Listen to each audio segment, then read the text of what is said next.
Hello everyone, welcome back. Today we are going to be doing biology. This is the May-June 2023, so it just came out a few days ago. So this is the most recent paper that Cambridge has released, and this is the latest session for the May-June 2023. Now, let's get started. Question number 1. Which process occurs both in plants and in animals? Well, we know that what processes. This means that we have to know the characteristics of life. So the 7 characteristics of life. So what I usually do is I remember the 7 characteristics of life using an acronym. It's called Mrs. Gren, MRSGREN. So we know that M stands for movement, R stands for reproduction, S stands for sensitivity, G stands for growth, R stands for respiration, E stands for excretion, N stands for nutrition. So the only reasonable answer here would be A, because they are both living things. So question number 2. Some statements about a species are given. So we have to choose the statements which are correct. So we know that members of all species look identical. This is absolutely wrong, because members of the same species may look similar, but they do not look identical. This is because they undergo sexual reproduction. Okay. Statement number 2 says the members of a species belong to the same genus. This is correct. If the species may be different, but the genus has to be the same. So statement 2 is correct. The members of a species can produce fertile offspring. They can. And the definitions of a species is to produce fertile offspring. And that's really the main purpose here. So this is also correct. Species are named using an international system. This is also correct. And this system is known as the binomial system, naming system. So in which the scientific name of given organism is by giving the genus and the species. Remember, the genus is written in capital letters and species is written with small letters. So D is the correct answer. Question number 3. Which structures are found in the cells of all living organisms? Okay, we know that cell membrane is found in all living organisms. We know that cytoplasm is found in all living organisms. However, chloroplast is not found in all of them. Chloroplast is only found in plants. So animals do not contain chloroplast. Right, so 1 and 3 is correct, so C is the definite answer. Let's move on. Question number 4. In the diagram of a palisade cell, the distance between X and Y is 20 millimeters. The actual width of the cell between X and Y is 40 micrometers. What is the magnification of the diagram? Remember, magnification formula, it is basically the image size over actual size. So the image size over the actual size. So we know that the image size is the 20 millimeters. We know that the actual size is 40 micrometers. So one thing you have to note down here is they have different units. So you have to convert the units into the same units. So it could be from millimeters to micrometers or micrometers to millimeters. So in this case, it would be more convenient to change the millimeter into the micrometer. So 1 millimeter, remember, is 1,000 micrometer. So we are going to change 20 millimeters. This gives us 20,000 micrometer. And then the actual size is 40 micrometers. So we can cancel that out, and we are going to get an answer of 500. So the magnification is 500, therefore B is the correct answer. Question number 5. The diagram shows a root hair cell. When does water enter the cell by osmosis? Remember, when water enters the cell, this means that the cell has a very low water potential. Meanwhile, outside of the cell has a very high water potential. From high water potential to a low water potential, through a partially permeable membrane, which is the cell membrane, this is how the water enters, and that is the definition of osmosis, and you have to learn that as well. So when the water potential outside the cell is higher than inside the cell, the water is going to go down the concentration, down the water potential, or down the concentration gradient. So we say D is the correct answer. Question number 6. Which rows shows the change that occurred during the germination of a seed? So this is about germination. So we have to know that during germination, we have to know the several factors that affect germination. So we know that a seed needs oxygen, a seed needs water, and a seed needs warmth or a really temperature, a warm temperature, to keep its enzyme active. Water is as well. It is also for the nutrient and also for making the enzyme soluble in the water. The oxygen is needed for aerobic respiration, so the rate will of course be increased. If the respiration rate increases, the amount of energy, or the ATP, will also increase. Right? So how are ions absorbed? The ions are absorbed by active transport. This is because active transport goes from low concentration to a high concentration. So we have to remember that diffusion is when water or gases move around. That is diffusion. While active transport, they need energy. So D is the correct answer. Question number 7. The diagram shows the human alimentary canal. In which structure is most glucose absorbed into the blood? So where is glucose most absorbed? Well, we know that glucose is going to get absorbed in the small intestine, or specifically in the ileum part, because it is the part of the small intestine where the small intestine is really folded. So that's how efficient absorption takes place.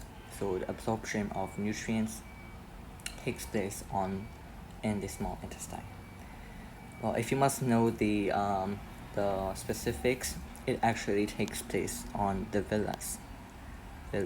villi, right? And there are also microvilli on top of the villi. So glucose is absorbed through the villi, right, of the small intestine of the ileum. So we can say it like that. Question number 8. DNA contain pairs of bases. Which pairs shows a correct combination of bases? So remember, you have to know that A and T will always pair up, C and G will always pair up. If you remember these, you cannot go wrong with the answer. So we just have to choose the correct answer, right? So A and C does not pair up, C and G pairs up, so B is the correct answer. Question number 9. In which region of the alimentary canal is maltose digested? Remember, maltose is also digested in the small intestine, right? It is because of the gallbladder cell, right, in the small intestine. They secrete these maltase. They secrete maltase there on the epithelial lining, outer epithelial cells. They secrete maltase, which is the enzyme that's responsible to digest maltose. So this happens in the small intestine, so C is the correct answer. Question number 10. The graph shows the effect of temperature on enzyme activity. The enzyme has an optimum temperature of 30 degrees Celsius. Which graph shows the effect of temperature on the activity of this enzyme? So this is basically the effect of temperature on enzyme activity. So you must know that when you increase the temperature, the enzymes and substrate begin to move with a lot of kinetic energy, and therefore there is more chance that they will collide to each other, that the substrate will bump into the enzyme, the active site of the enzyme, and then that's where the catalysis occur. So increasing temperature increases the rate of catalytic activity or enzyme activity. But if you increase the temperature too much, the active site can change. If this active site change, the substrate no longer fits into it, therefore no longer being broken down or being catalyzed by the enzyme. So let's look at this. The optimum temperature, meaning the temperature which the enzyme works best, is 30 degrees Celsius. So the enzyme activity at 30 degrees Celsius has to be the highest. So we see that the 30 degrees Celsius here is the lowest. This is not the optimum temperature. We can see in here it is not the optimum temperature because 60 degrees Celsius is still higher than the 30. So we can cross out A, we can cross out B. Now let's look at C. C as well, there is like a constant temperature, but however, if you increase the temperature or if you increase the temperature more than its optimum temperature, it has to go down, or the enzyme activity will decrease because, remember, as I said, the active site does not fit, the substrate does not fit into the active site, it changes, so C is not the correct answer. D is the correct answer because when you look at the graph, it's really obvious that the 30 degrees Celsius is the highest or the optimum activity of the enzyme. Question 11. The diagram shows a leaf on a plant used in a photosynthesis experiment. We can see that at the start of the experiment there is no starch in the leaf. A piece of black paper is attached. So when a black paper is always attached to the upper surface of the leaf, we know that photosynthesis cannot occur, and that the plant light is placed in a bright light for 12 hours. So only the part of the plant that is covered with black paper will the light not reach. If the light does not reach, then there is no photosynthesis. So, the question asks you to find the disk which contains starch. So we see there's a green area and a white area. So the green area is where chloroplasts are found. This chloroplast, they photosynthesize food, and this food is turned into starch granules, and starch granules are present in the chloroplast or the green area of the leaf. So here we can see that disk A is in the green area, so A is the correct answer. Okay. Question number 12. The diagram shows the effect of temperature on the rate of photosynthesis. Which statement explains the change in rate of photosynthesis between 15 and 20? So let's just draw it out quickly. 15 to 20. We can see that the gradient here is very steep. So the rate of photosynthesis actually increases, but we have to explain why. Okay, to explain this, we have to know that because the temperature is increasing, the kinetic energy is also increasing. Therefore, the enzymes are working harder as well. They are moving or vibrating a lot. And so there is a greater chance that the enzyme and the substrate are going to bind to each other. Therefore, the kinetic energy of molecules is increasing, resulting in more effective collision. This is the perfectly reasonable explanation for question number 12. 13. The lack of which component of a balanced diet would lead to the development of scurvy? Scurvy is a disease or a deficiency. We should actually really call it a deficiency, right? So deficiency is where you don't get, there is a lack of something, of a component of your diet. So scurvy is basically due to vitamin C. Vitamin C, long time ago, you know that sailors, they used to have scurvy, like curvy bones and stuff, or like their gums are bleeding, right? Gums bleeding, and they often die out in the sea because at the sea you cannot find fresh fruits, and fresh fruits contain vitamin C. Therefore, C is the correct answer. Question number 14. Which structure is the duodenum? A duodenum is also part of the small intestine. Remember, the small intestine is made up into three different parts. Firstly, we have the duodenum, which is basically the first part of the small intestine. Secondly, we have the duodenum. And thirdly, we have the ileum. So we know that the duodenum is going to be connecting with the stomach and the small intestine, so it is C.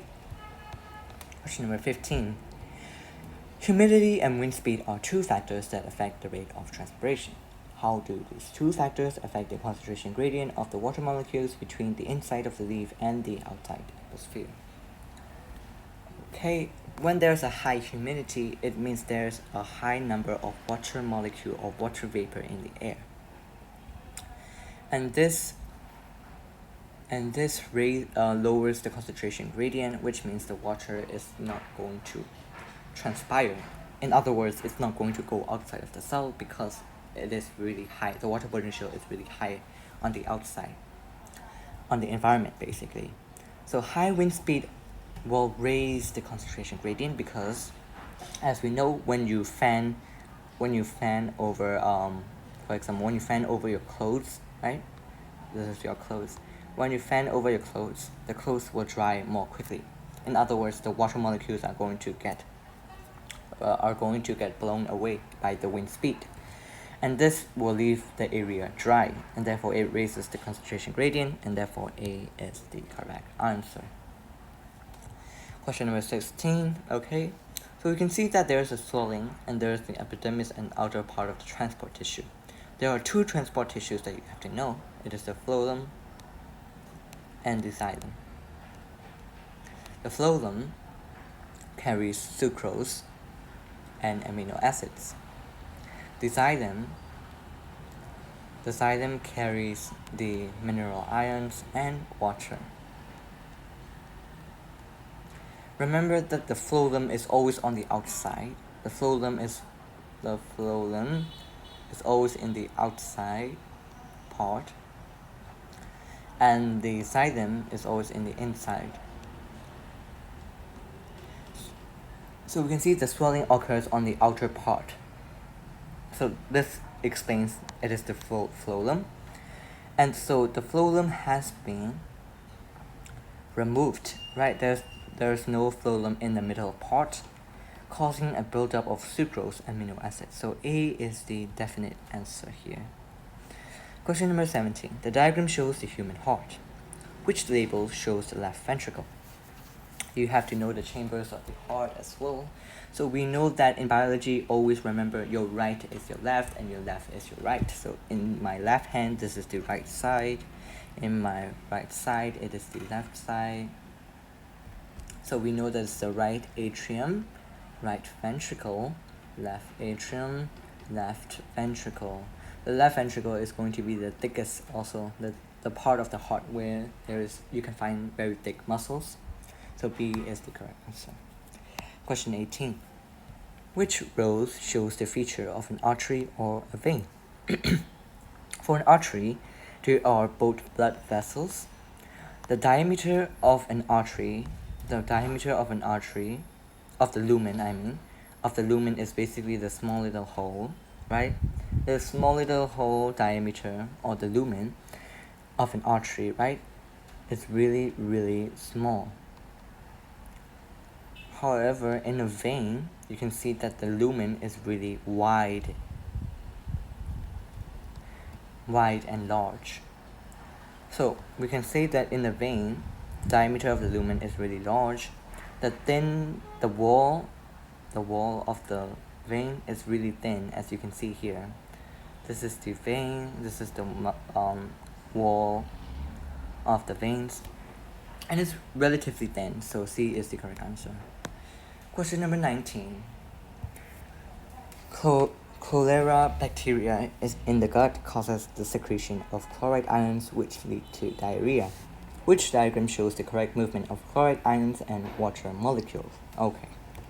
So, essentially what happens here is that the chloride ions are going to secrete out of the gut because the bacteria which is responsible is going to force the chloride ions to go out of the gut, and therefore if the chloride ions build up inside the gut, there will be a very high there will be a low water potential outside, right? There will be a low water potential outside.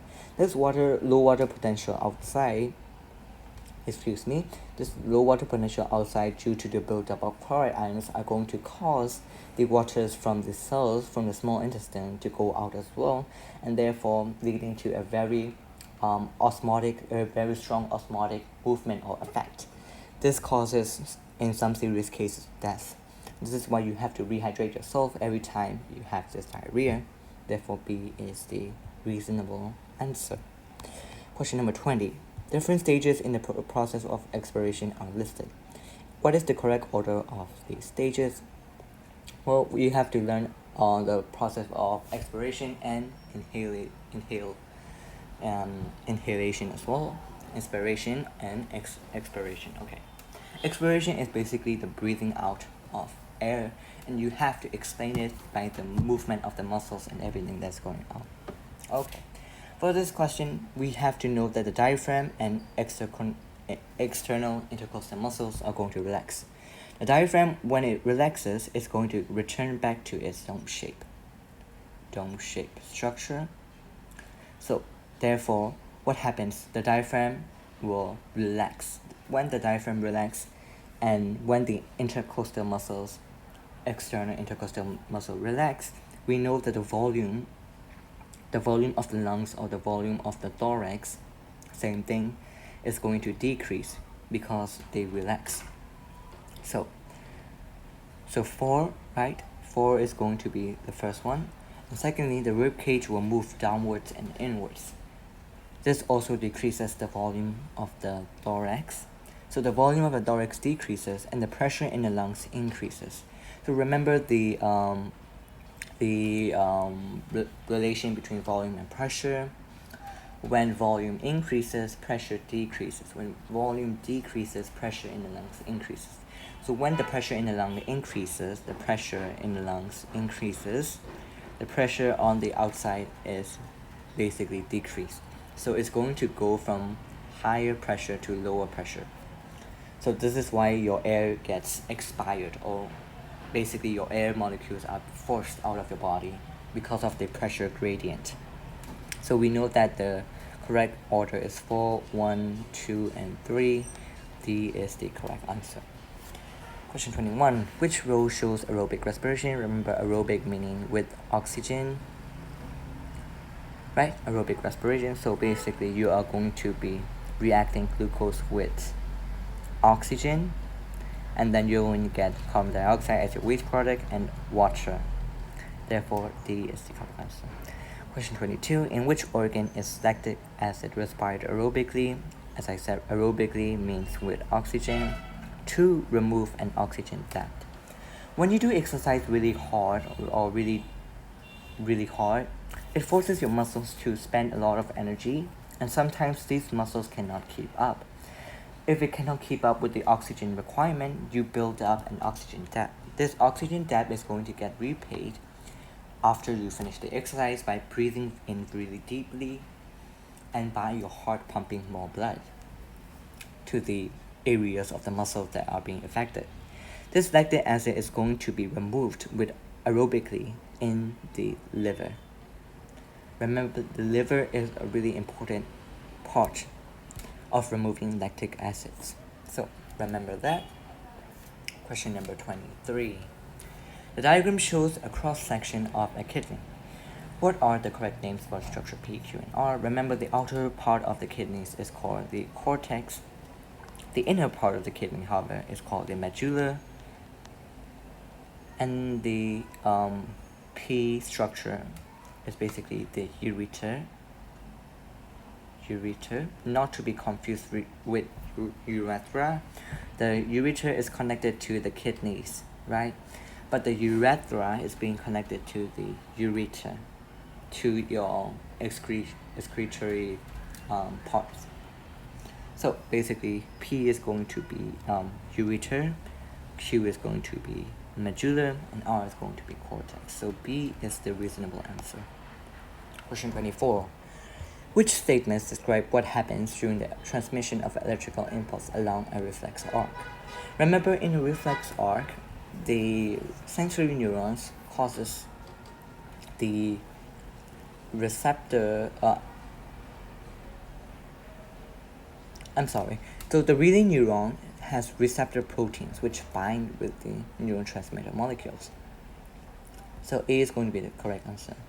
The relay neuron will transmit the electrical impulse from the central nervous system, and they have these receptor proteins which bind with the neurotransmitter molecules. So A is the definite answer. Okay, question number 25. During the pupil reflex in bright light, what describes the actions of muscles in the iris? So, we have to know during pupil reflex what happens. Basically, the circular muscles are going to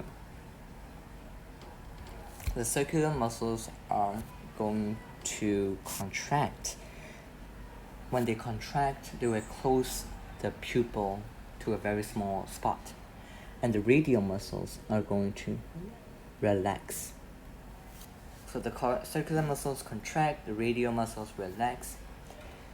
This is the circular muscle, this is the radial muscle. So basically, this is what happened. The circular muscle of the iris contract, radial muscles relax. And the opposite is true for the opposite one as well. Which distribution of auxin will cause the shoot tip to go towards the light? Okay, towards the light. Remember, auxin doesn't like the light, so it will grow away from the light. So basically, the auxin is going to be like this, because the direction of light is going to come here. The light actually kills auxin. Light kills auxin. So the auxin will want to be as far away as possible from the direction of light, and therefore there will be a buildup of auxin on the other side of the plant, causing it to grow towards the light. Okay, question number 27. What is an advantage of asexual reproduction in a wild population? In a wild population, asexual reproduction, they can produce really fastly. So basically, what happens is that their population can be increased really quickly in the wild because there are no factors when the conditions are suitable. So B is the correct answer. Question number 28. The diagram shows the structure of a pod flower. The arrow represents the transfer of pollen. Yes, this is correct, from anther to the stigma. Which statement about the arrow is correct? Okay, so we can see that this is all part of the same flower. So we can see that this is called self-pollination. Self-pollination is taking place here. So the arrow will represent self-pollination. Now we can see that this has really big petals. You can see really big petals, and that the anthers and the stigmas and the filaments are all inside the flower. And this is a feature of an insect pollinated flower, and you have to learn the differences between insect and wind pollinated flowers. It's really useful to know because Cambridge likes to ask these questions a lot. So C is the correct answer. Question number 29. In a sperm cell, which structures contain enzymes that can digest the jelly coat of an egg cell? Remember, in the head of a sperm cell, my diagram is going to look so bad. In the head of the sperm cell, there's a special type of lysosome called an acrosome. This acrosome will release digestive enzymes to digest the jelly coat. And that's how the sperm can enter these egg cells. So, acrosome is the correct answer. 30. The following are involved in protein synthesis. In which order do they become involved when proteins are made? Remember, proteins are made on the ribosomes or the rough endoplasmic reticulum. So what happened is that you have to know that the DNA will always remain in the nucleus. It is the mRNA that will move out of the nucleus. So the mRNA move out of the nucleus into the cytoplasm, and then it's going to pass through a ribosome. The ribosome is basically the protein producing factory, and this ribosome is going to assemble the amino acids. So the correct order is 4, 2, 3, 1. So C is the correct answer. Question number 31. A man of a genotype IAIO and a woman of a genotype IBIO have a child. What is the chance that the child will have the same blood group as one of its parents? Well, for this, you have to draw a Punnett square, and this is also a type of codominance situation question. So, codominance is a situation where both of the alleles or both versions of the genes will contribute to a new type of gene. So we have to draw a Punnett square. Let me draw it down here. So we know that IA, IO, IB, IO, so it will be IA, IB, so IB, IO, IA, IO, IO, IO. Remember that A and B are dominant to the O gene, but O blood group, but when you compare A and B, they both are not dominant to each other. In other words, they are equal. This means they may create a new gene or new allele called the AB blood group. So we can see that in here there is one AB blood group, one B blood group, one A blood group, and one O blood group. So the father has IAIO, the woman has IBIO, so the child has to have either IA or IBIO. So this is basically like 1 in 2 chance or a 50% chance to have the same genotype as their father and mother. Therefore, C is the correct answer. Question 32. A man who has red-green color blindness have a child with a woman who does not have red-green color blindness. The child has a red-green color blindness. The man and woman decide to have another child. What is the percentage probability that the next child will have red-green color blindness? Well, for this question, we have to actually make up the allele. So the red-green color blindness is basically sex-linked characteristics. So it is a characteristic that's carried on the X chromosome, X-sex chromosome. So a man, remember, is XY, and a woman is XX. So we know that red-green color blindness is a recessive gene. We can represent it by the letter A, and that the woman does not have red-green color blindness, so we can represent it with A, capital A, right? So, however, the child has a red-green color blindness, the man and woman decide to have another child. What is the percentage probability? Okay, we have to draw a Punnett square again. So we know that there will be a 50-50% chance for the child to be either boy or girl. So it's going to be XX, XY. It can either be, there's a 50% chance it's going to be a girl, or there's going to be a boy. So we can basically assume that the woman is a carrier of a gene. The woman is a carrier of the sex-linked characteristics. However, the dominant one is the normal, which is not colorblind. The woman is not colorblind. We represent it with a capital letter A. Draw the diagram again. So X A, capital A, and X small a. Now there could be X small a and Y. So this represents the father, this represents the mother.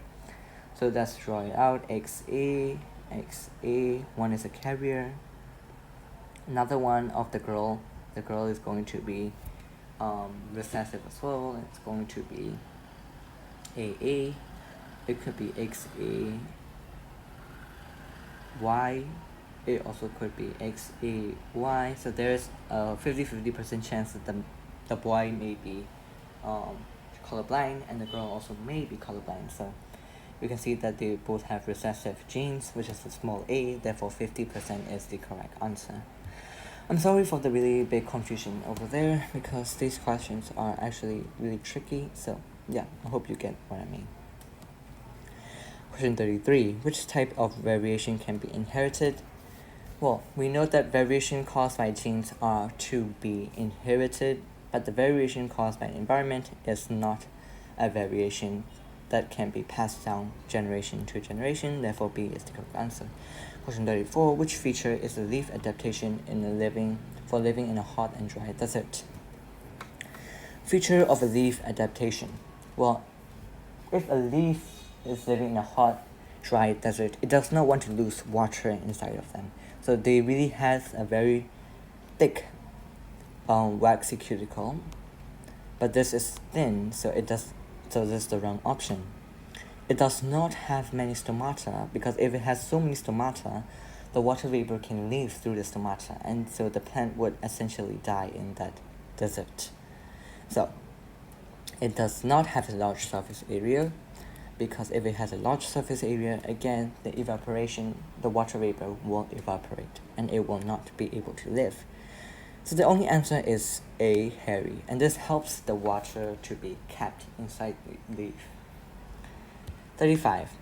Which term is used to describe an organism that makes its own organic nutrients, in other words, making its own food? We call this type of organisms a producer. One of the famous producers are plants. So we can call it producer. D is the correct answer. Okay, question 36. The diagram shows two pyramid bases on a food chain, in which the producer is a large tree. We know that the producer is a very big tree, so the trees are really big. So the thing that is feeding on the trees are the consumers. The consumers could be caterpillars, flies, insects, birds feeding off the tree. So the food chain which follows should be that the trees should be small, but they are really large, but the consumers may be really small, but their numbers are really big. So Q could be a pyramid of numbers. Let's look at P, for example. P, we see that at the bottom of the ground, there is the highest biomass. So the tree actually has a really big biomass. Biomass is basically a mass without water. Basically, it's dry mass. This biomass the tree biomass is definitely bigger than, for say, an insect biomass. So the tree has to have a higher biomass than the smaller biomass of the insects of the consumers. And this makes sense. Therefore, P is a pyramid of biomass, Q is a pyramid of numbers, so B is the correct answer. Question 37. What is the negative impact on the environment caused by deforestation?